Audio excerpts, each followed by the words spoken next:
Hey everybody, welcome to Garage Talk, where the distancing is always social.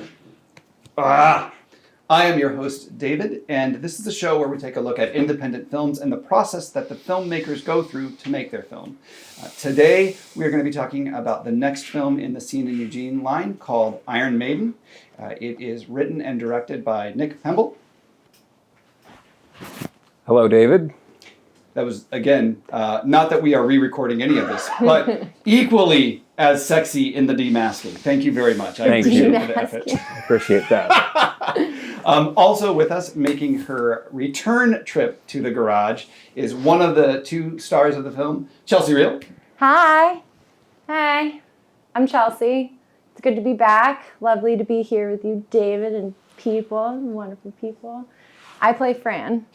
That was lovely. Thank you very much. Thank you. And the other star of the film that we are with today is the amazing Denise LaCroix. Hello, it's a pleasure to join you for the first time. I play Espa, the notorious Iron Maiden. Lovely. Woo! Awesome. Very, very good. Well, thank you all so much for joining us here, especially as the weather gets a little colder. The garage continues to get colder as well. But it's the sacrifice we make for our art. So the first question I kind of wanted to ask Nick, which is the same question I ask all of our filmmakers and writers, sort of, can you talk to us a little bit about what the film is about without giving away too much, and also sort of what inspired the film? That is a very difficult question because, obviously to go into it and go into the inspiration would be giving away a lot of different things. Got it. And way too much.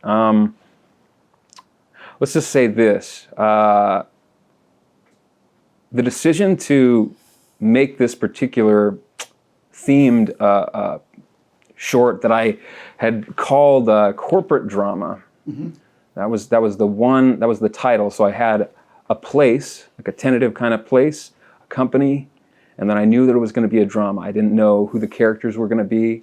I didn't know where it was going to go, what the relationship themes were going to be, but that was the starting point. And so maybe, let me ask you this question then. What sort of made you interested in writing a corporate drama? What kind of got your interest in that? There's a lot of different influences that went into that. And I had spent a number of years doing sales and marketing. And so, it just sort of seemed like an interesting kind of segue for me. So I could kind of, I felt like it was something that I could speak to. Cool. And not be completely out of my depth. Yeah. Yeah. No, that's great. And I think, I think it does a lot in the film, kind of looking at some of the values and ideas that corporate culture holds. And so I think there's some real interesting, I think you have a probably real good insight because I spent time in corporate world as well. So as you kind of went through and you wrote the film, and as it starts to evolve and kind of become the thing that you ended up filming, did you have actors in mind, or were there characters or kind of archetypes that you kind of constantly were thinking about as you were writing that script, or did it just sort of become what it is, and then through the casting process you found who your cast was? It was a leap of faith. I knew as time went on and as I was writing it, and I had a clear image of who these people were in my mind. I didn't know who these people were in Eugene. I had no idea how I was going to find these people, if I was going to be able to find these people. It was kind of, in many ways, it was actually unrealistic, I felt, for me to assume that I could find these people here, because it was such an ambitious project. I had a very specific idea of who Fran was, and I had a very specific idea of who Espa was as time went on. And so I was lucky. Yeah. I was very lucky to have found these people that could serve this thing the way it needed to be served. Very cool. Very cool. Yeah. Well, so Denise, how did you get involved in the project then?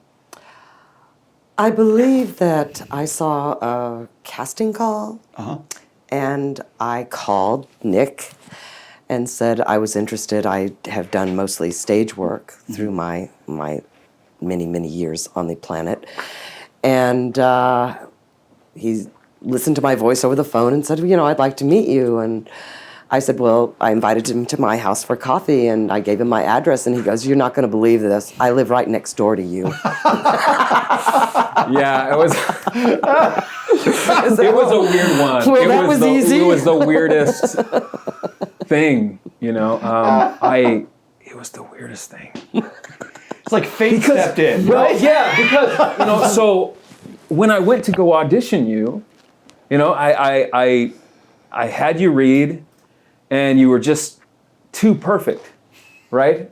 Like, too perfect. The right shucks. energy, the right voice, the right, you know, timbre, I guess, if I can use that as an analogy. You know, like a painter, you know, paints a painting, and they select a certain color, and just in the same way that an actor has a certain color to their soul, she was perfect. Yeah. And I had to do everything in my power to not say, you got the job, you're the one, I need you.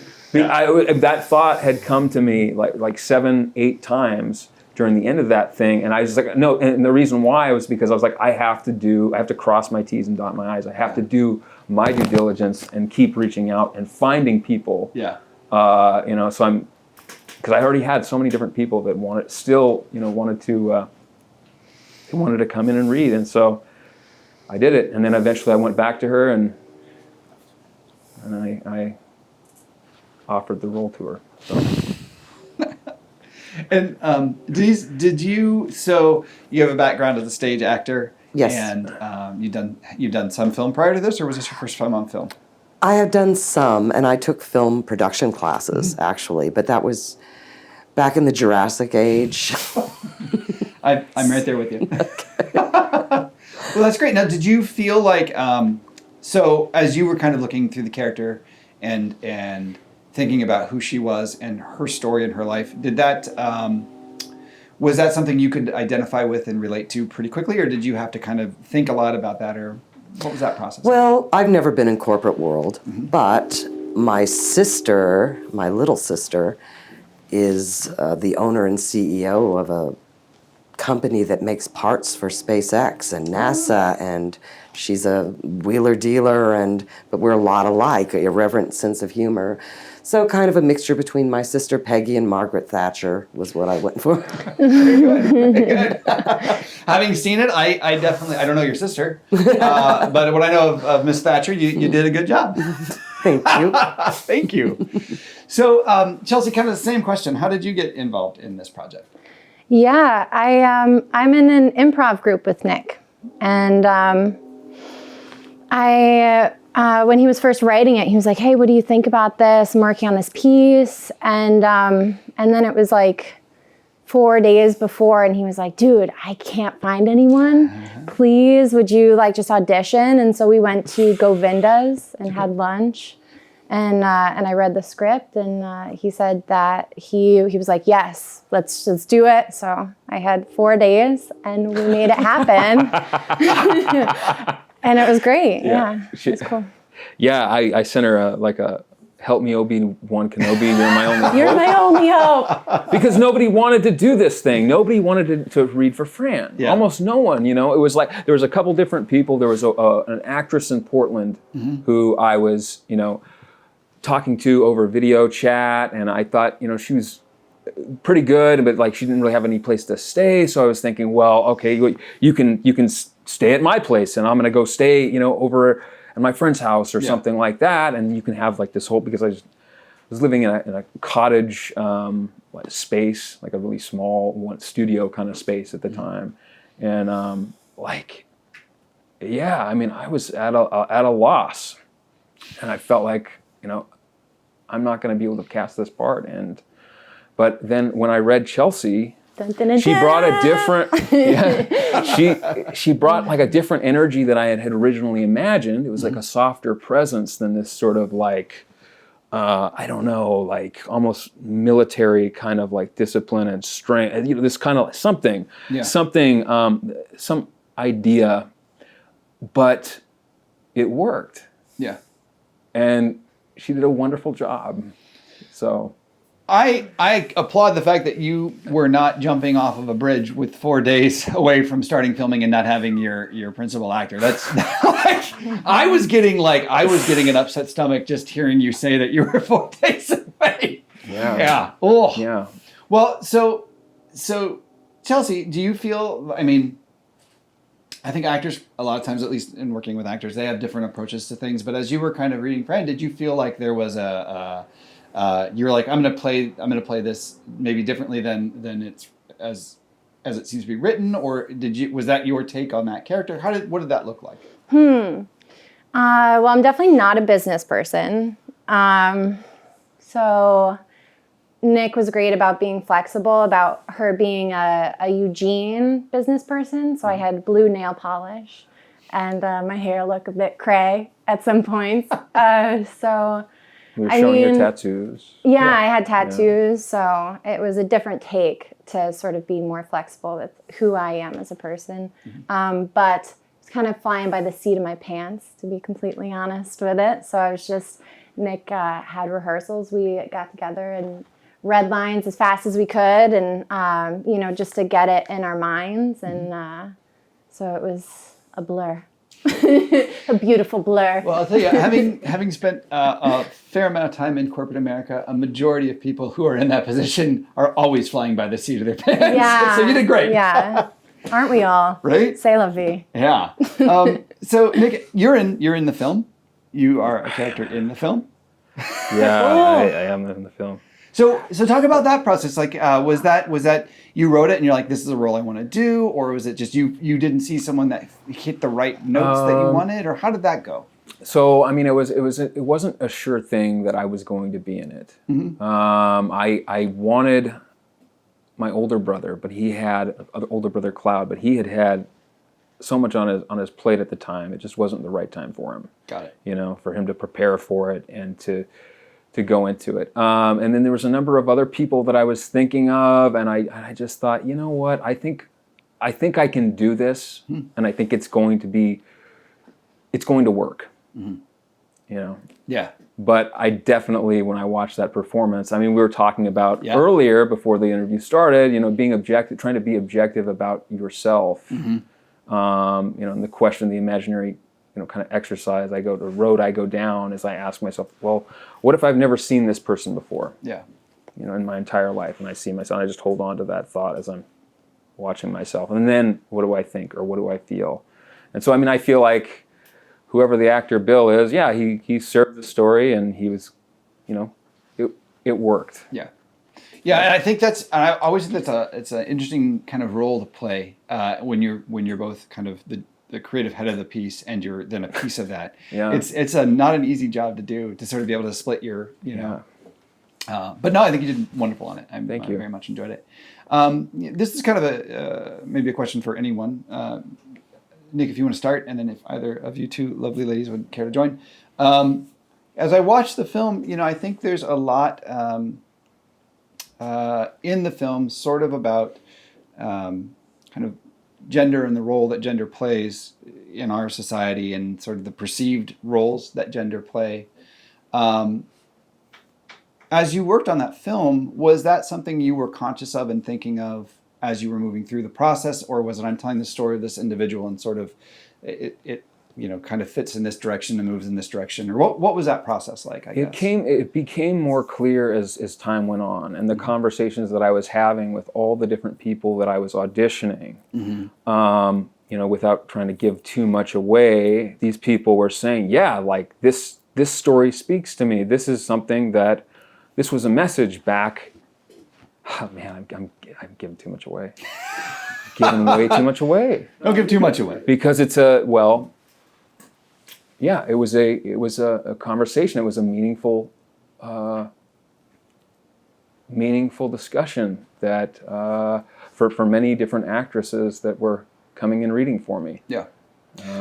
And I think we can say, at least without giving too much away, is that these the idea of the film is that there's a woman who is a very high power business person, and her mentor and kind of confidant is another woman who is in a very high business position, who has moved through business in an aggressive manner and has become very successful. So I mean, I think you can, and then all the things that come through with that we don't want to spoil in the film. Right. But yeah, I think it's an interesting concept, especially in a community like Eugene, where there is a continually growing number of women who are business owners and women who are heads of companies in Lane County in that area, which is phenomenal. So it was good to see a film kind of look at that. Yeah. Yeah. Yeah. Around the world, too. Yeah. Yeah. It's, you going for it? Oh, I was about to say, Yeah. probably our next vice president, if things go well. Very. Yeah, totally. Yes. Exactly.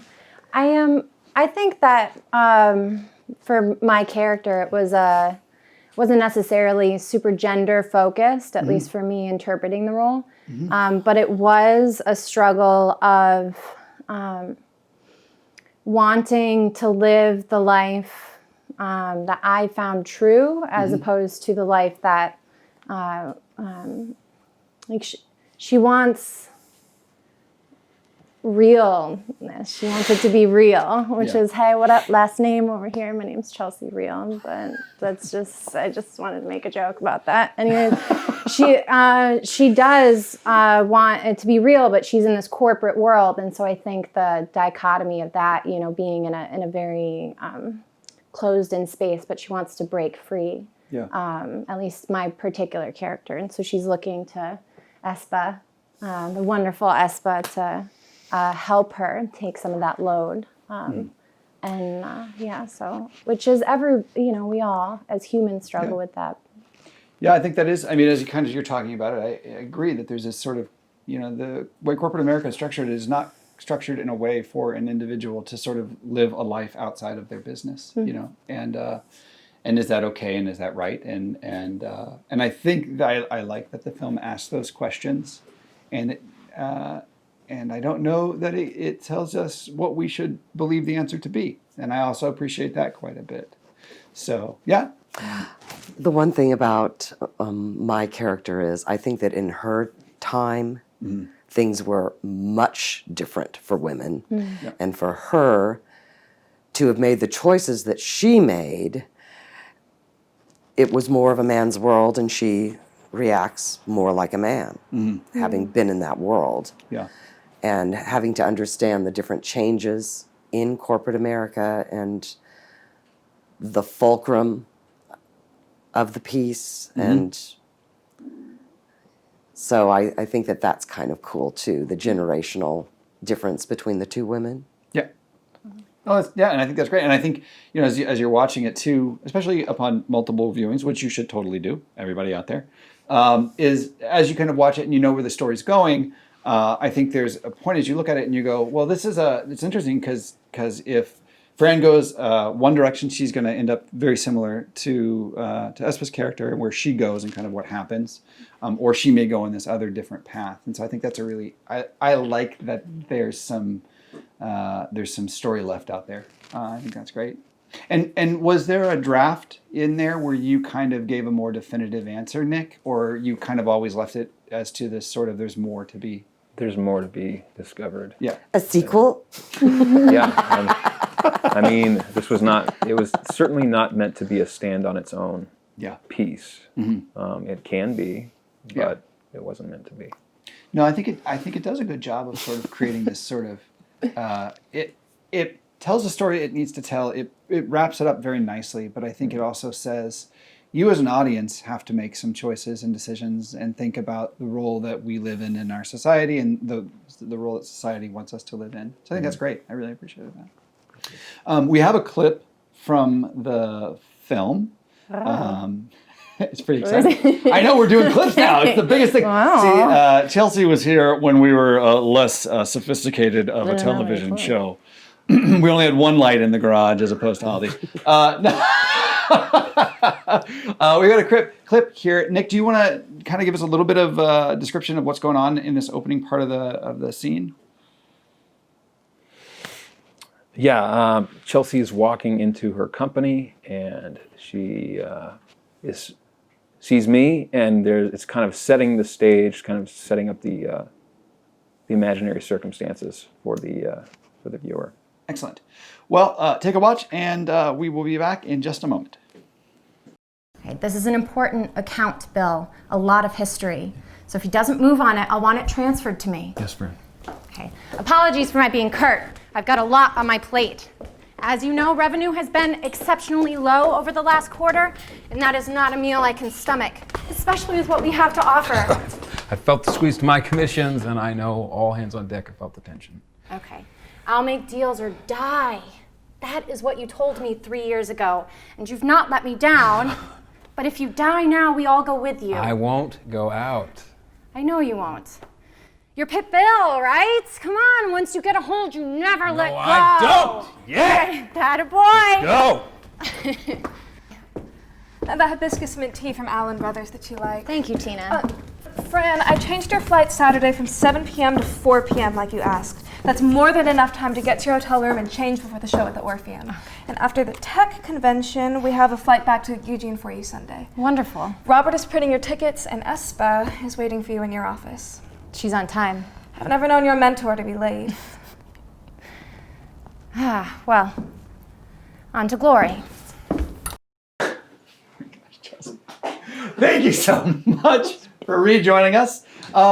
So, Nick, as you were kind of filming that scene and you were kind of putting it together, this is a really dumb question, but it's the type of thing I get really curious about. How many takes did you have to do that? Because you have two people moving at different speeds who are acting and going up and downstairs, and then you have a camera that's following behind it and staying level. So what was that?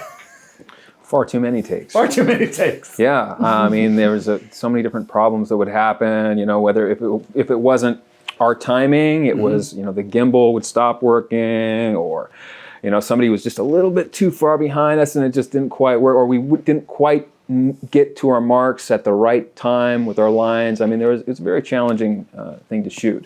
Yeah. Fortunately, we were able to pull it off, though, at least, you know, as well as we could, considering our time constraints. Yeah. No, I think it was great. I as I was watching through the film, I was really impressed. I think it looks lovely. I think there's a lot of very, very beautiful pieces in that film. It's edited very well as well. So, were you the editor on this?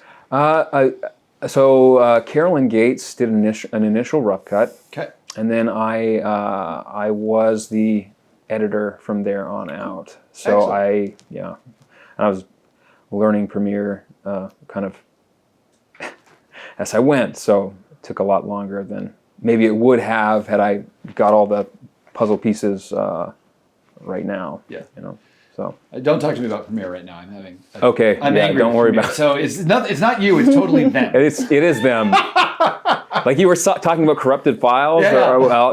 So I mean, I had almost not a full head. I'm going to say a 60% done edit that totally got lost. Ooh. Yeah. I was 40, so I had to kind of remember. Now, fortunately, I was able to recover pretty quickly because, you know, I wasn't making creative choices at that point. Yeah. I was just, you know, remembering what I had done before and trying to match it up as best I could. But, yeah. Well, it turned out lovely. Like I said, I think I like the film a lot. I really appreciate the cinematography on it, which that guy over there, Rick Gates, director of photography. Yeah. Lovely.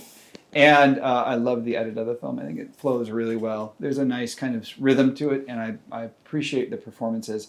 And that's I think a really hard thing to do, is to get the rhythm of the performance. And I think probably a large due to the fact that you're an actor, so you kind of get that rhythm of things. It's lovely. Yeah. Thank you. It's very good. So Chelsea, as you're in that scene, again, we're doing lots of things where you're moving upstairs and you guys are having this conversation, and you're very animated in the scene and kind of like getting there and like you promised and. You remember what I'm talking about? Apologize for being curt. Oh. That's right. Oh, okay, yeah. Yes. No. That was I was like, I was in the movie. Holy moly. It's like the film was in my garage. This isn't my garage, by the way. But I take ownership of everything I'm involved with, so this is my garage now. Rick's like, yeah. But was that so you know, in time when I've done film, I always have a hard time when there's a lot of action and movement going on. keeping my performance first and foremost in the moment, right? A lot of times I'm like, oh, am I moving in time with this? Or, I get like self-conscious of my body in relation to that camera. Was that difficult for you, or what was that? It would have been probably if I had more time to like think and stuff. I hadn't been in a film for like 7 years. So for me, it was the opportunity like knowing Nick and getting the opportunity I drove a Tesla. Fancy. And I was like the boss of this like business. So I had a lot of fun, and the people that were working there were a lot of fun to work with. So I didn't really have time to think about my movements and my performance as much as I probably would have overthought the crap out of it if I did have the time. It was like lights and the whole thing, and so no. No. Very good. No, excellent. Okay. And then Denise, so kind of we're talking about this idea of this world is moving around and there's all this quick motion that happens, and then when we get introduced to your character, you're sort of like this centered, like almost statuesque figure, kind of planted and prepared. And so how much of that did kind of figure into your character as you were creating her? Like she's, in this kind of world of chaos that's moving all around us, she is this centered piece. Is that? A lot of it had to do with the blocking, which was you're sitting in a chair. So, right. But she's such a strong woman. She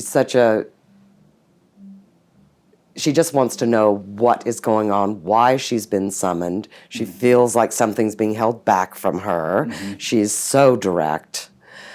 And yet, she does have vulnerability. Yeah. Yeah. And her vulnerability is her affection for Fran. Yeah. And also the willingness to listen to her and not to be too judgmental, although there's no filter with this character. Yeah. The Iron Maiden says exactly what she thinks, has to apologize sometimes because what she thinks is you would never say out loud. And there's kind of some freedom in that. Cool. There really is. Excellent. Well, thank you so much. The music is cue before we get a copyright strike.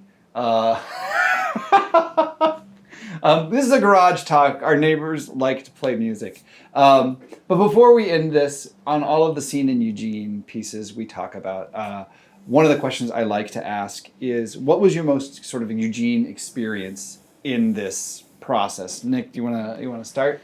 That's a very difficult question. I don't know that I have an answer right now.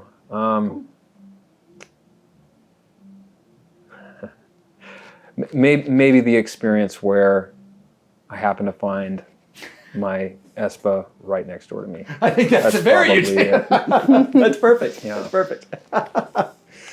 Denise? What was very Eugene for me was the group of artists that I was introduced to, and the fact that they brought in all this wonderful Indian food, and everyone was so kind. And it was a very, very positive experience. There was no temperament, there was no anger, there was patience, art, and camaraderie, and friendliness, and I truly think it was one of the best experiences I've had performing here. Oh, that's lovely. Yay. Excellent. All right, Chelsea, you got to follow that up. What do you got? Yeah, what?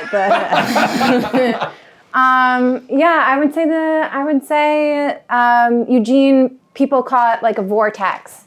All different, you kind of get sucked in. And my experience is there's a lot of opportunity here. So I would say on a similar vein, just knowing Nick and the opportunity arising and then meeting, so many great people and that, you come to respect. And it's, well, we got the gang. I don't know. Eugene is Eugene. It's special. So, Nick, what's next for Iron Maiden? We have a release date yet, or when are we thinking we're going to be able to promote the heck out of this movie? Well, we're going to be releasing it on July 15th, or excuse me, totally wrong, Whoa. the 15th of this month. November 15th. Yeah, I think that may have been the previous date that we had set for this thing. That's So, nuts. in just a couple of That was days, it. we will be able to see this film, not like 6 months out. Yeah. Excellent. It's okay. All right, we are in a world with pandemics, and we don't 100% know who the president is today, or we know who the elected president is. There's all kinds of fun, crazy things going on in our world right now. So don't worry about it. We will see the Iron Maiden out November 15th. And if you are not already subscribed to our channel, make sure you are, so you can get notifications when any of our content comes out, especially when the films that we are talking about comes out. So if you hit that bell icon down in the corner, the next thing that comes out will be Iron Maiden. You'll get a notification, and you can check out this amazing film, and then come back and watch it again and get all the inside scoop on it. So if you are a filmmaker in our community and you're interested in coming through and chatting with us, leave us a comment down below. We'll get back to you. And we appreciate your time. Thanks, guys. Have a great week. Thank you, David. Thank you for having us. Thank you. Yeah, thank you Happy all. Veterans Had Day, fun. everybody.